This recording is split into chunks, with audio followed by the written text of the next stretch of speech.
सुंदरलाल रावत, ग्राम धरेकपुरवा और ब्लॉक हरग, हाँ, तहसील नवाबगंज बाराबंकी। हमारे यहाँ साथियों, हमारे यहाँ सास को अय्या कहते हैं। हमारे यहाँ नहीं समाज जहाँ की बात है, सास को अय्या कहते थे। तो एक पढ़ी लिखी लड़की का मतलब गौंथाव आया, तो शादी में सबकी लड़कियां जाती हैं, तो उसकी तबीयत और कुछ सर्दी बुखार हो जाता है, तो वो अंधविश्वास वाली बात है। वो पढ़े लिखे समाज में नहीं थी, उनकी सास अंधविश्वास वाली थी, अनपढ़ी लिखी। तो कहें भाई फलाने मंदिर में हम मान दे, अब हमारी बहुरिया तबीयत ठीक हो जाए। तो भाई मानिए, जब दोबारा गए तो ठीक ठाक हो गई, ठीक है। तो कहें बहुरिया जरा चलो मंदिर में पूजा चढ़ाई, चले कुछ माने रही। तो वो भाई कहीं कहाँ आया, अब बहुरिया समझ रही है सब। तो कहीं कहाँ आया, तो कहीं मंदिर पे चलो। तो कहीं मंदिर पे चली, तो कहा कुछ कहीं ना है, अरे कहीं समझो कहीं गा रहा है, चलो पर चढ़ाई, तुम ठीक हो गए नहीं। गई भाई, जब गई तो सामने जैसे मंदिर की हटी, तो बड़े बड़े वो बाग बने होते ना, तो जो प्रसाद लेने गए, अरे कहीं नैया, अरे ये दादा बाघ काट गई हैं नैया, हट गई हैं। अरे कहीं चलो, ये पत्थर के आए, परेशान हमारे, चलो फिर आगे बढ़ी। तो सर्प वर्प बने रहे, तो कहें कि अय्या ये सर्प देखो फुआए रहे हम। अरे कहें तो बहुरिया पता नहीं का तो ये पत्थर के यहाँ चलो। आप हटी तो मंदिर में गए, तो उनके देवी जी के मार मुहिमा ठूसे दिए मीठा, और वो कहाँ खाए वाली, तो माँ ठूसे दिए। तो कहाँ हम अय्या ही खाए नहीं रही हैं, तो कहीं नहीं पत्थर के यहाँ कहाँ खाई हैं, वैसे वो डिब्बा बड़ी झील कि सब पत्थर है का है, तो हम क्या करब, कल्याण का करें हैं। तो कहीं तुम पता नहीं का, तो कहीं माता री सुनो, कहीं घट ही में तीरथ बनैब, मंदिर हम का कर जैब। घट ही में तीरथ बनैब, मंदिर हम का कर जैब। और पत्थर की देवा बोले न डोले, पत्थर के देवा बोले न डोले, न कह का धन हम लुटैब, मंदिर हम का कर जैब। घट ही में तीरथ बनैब, मंदिर हम का कर जैब।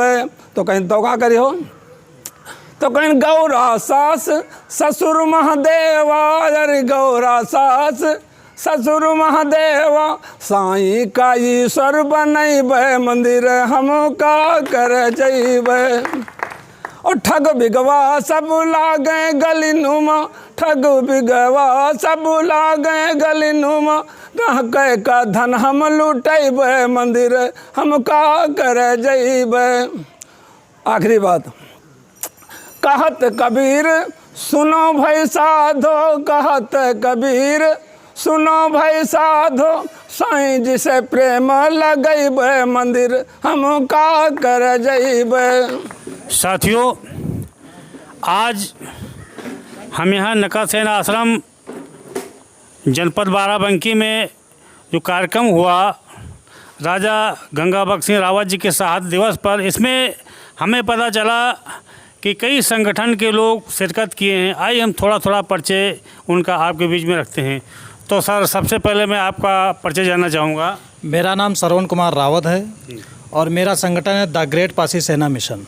मैं उसका जिला अध्यक्ष हूँ और इस संगठन के माध्यम से हम समाज को जागृत करने का काम करते हैं। और हमारे भारतीय पासी यूनियन के राष्ट्रीय अध्यक्ष आचार्य राजित राम जी हैं।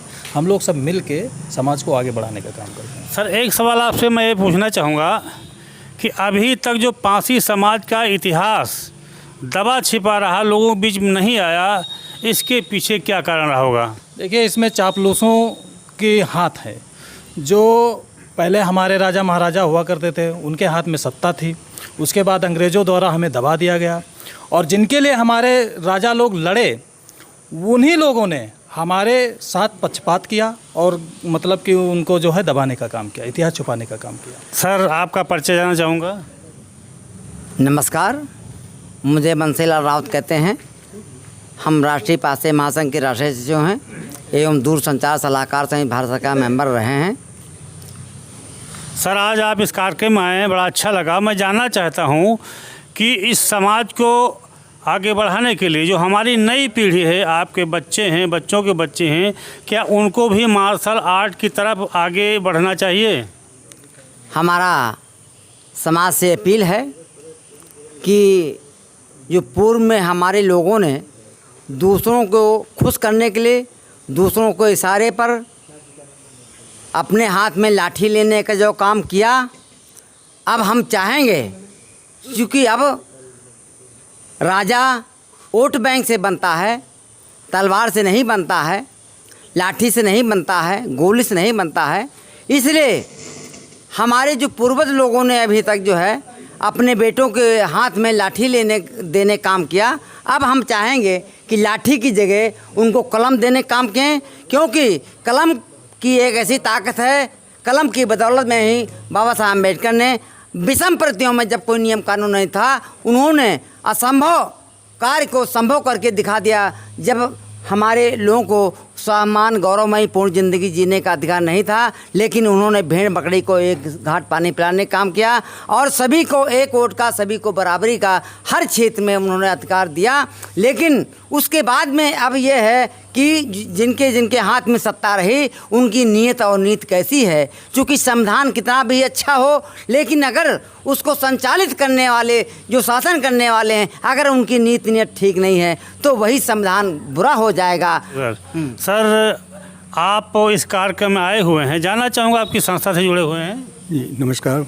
मैं भारतीय पासी यूनियन का जो है राष्ट्रीय जो है कोषाध्यक्ष, मेरा नाम डॉक्टर सर्वजीत रावत। सर, मैं एक बात पूछना चाहूँगा कि इस पासी समाज को इकट्ठा करने के लिए कौन सा ऐसा तरीका अपनाया जाए कि पूरे देश का पासी समाज एकजुट हो सके और सत्ता में भागीदारी निभा सके? पासियों को जो है जागृत करना, शिक्षा का जो है मेन उद्देश्य जो है, शिक्षित होगा तभी जो है हम एक हो पाएंगे। हमारा हर बच्चा जो है पढ़ करके आगे बढ़ेगा और जो है वो संगठित होकर के वो आगे राजनीति में जाने का काम यानी शिक्षा हर ताले की चाबी होती है। सर, आप क्या नाम है? बहुत बहुत धन्यवाद आपका। मेरा नाम सूरज कुमार रावत है।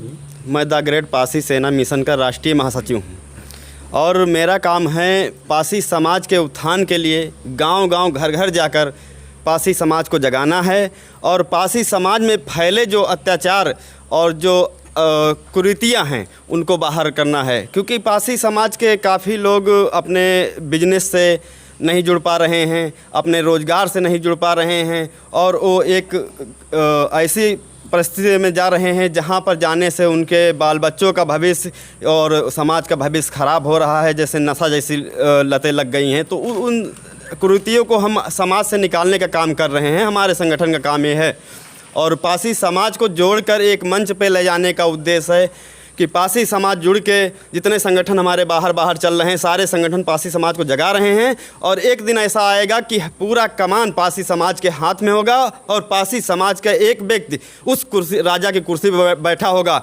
उस दिन से पासी समाज का कल्याण होने लगेगा, हित होने लगेगा। जय हिंद, जय भारत, जय पासी समाज। सर, आपका मैं परिचय जानना चाहूँगा। मेरा नाम सुंदरलाल रावत है और मैं भारतीय पासी यूनियन का महासचिव हूँ। सर, आपसे एक बात ये जानना चाहता हूँ कि अक्सर खबरों में आता रहता है कि कुछ शोहदों की वजह से जो अदर कास्ट के लोग हैं, अपर कास्ट लोग हैं, उनके वजह से दलित समाज की, यानी केवल बिरादरी में नहीं, दलित समाज की बेटियां पढ़ाई लिखाई से वंचित रह जाती हैं या पढ़ाई लिखाई उनकी बंद हो जाती है। इस संबंध में समाज को किस तरीके से सक्रिय रहना पड़ेगा, जानना चाहूँगा। सर, इनमें सौतेला व्यवहार हो रहा है, हमारी बेटियों के साथ, बच्चों के साथ सौतेला व्यवहार हो रहा है। ना तो हम मतलब किसी से बुद्धि में कम, ना कुछ कम, लेकिन हमको कम किया जा रहा है, हमारे साथ शोषण किया जा रहा है। और हम लगभग 20 साल से राजनीति में हैं, सांसद हो चाहे विधायक हो हमारे यहाँ के, हम लोग ताकत से बनाए हैं और हर तरह का मिशन चलाए हैं। आज हम अपने यहाँ से पूर्ण रूप से सक्षम हैं कि किसी प्रकार का नशा है, हमारे लड़के लड़कियाँ सब शिक्षित हैं और हम सक्षम हैं और यही जगाने आए हैं कि हम अपनी भारतीय पासी यूनियन के हिसाब से हम सब ताकत लगाएंगे, सबको नशा आपत्ति से मुक्त कराएंगे और शिक्षा अपनाएंगे। शिक्षा ही विकास की चाबी है। जब तक शिक्षा नहीं होगी तब तक हमारा विकास नहीं होगा। बहुत बहुत धन्यवाद सर। तो जैसा कि आप जानते हैं कि अब पासी समाज का कारवां देश में क्रांति के रूप में उभर कर सामने आ रहा है। शिक्षा के क्षेत्र में और अन्य क्षेत्रों में अपनी भागीदारी निभा रहा है, चाहे राजनीति हो, और चाहे डॉक्टरी पेशा हो, चाहे वकालत का पेशा हो, शिक्षा ही एक ऐसी चाबी है जो सभी रास्ते खोलती है। तो ये जो पारसी समाज है पूरी तरीके से एक मुहिम चला करके अपने समाज को आगे बढ़ाने का काम करना शुरू कर दिया है। और यही नहीं, अगर इनके काम में कोई रुकावट आती है तो ये लोग एकमुश्त होकर के उसका मुंह तोड़ जवाब देने के लिए भी क्षमता रखते हैं। इसके लिए पारसी समाज के लिए सेनाएं भी बनी हैं और सेना के लोग अच्छे सैनिक तरीके से काम करते हैं। और अब इस समाज को वो दिन देखने का इंतज़ार है जब कभी पूरा उत्तर प्रदेश राजाओं का हुआ करता था और अपनी विरासत को पुनः वापस लेने के लिए पूरा समाज जाग गया है। इसी वजह से एक कार्यक्रम छोटे छोटे करके लोगों को इकट्ठा करके जगाने का काम किया जा रहा है। यूपी राजधानी न्यूज़ से केशव गौतम, नमस्कार।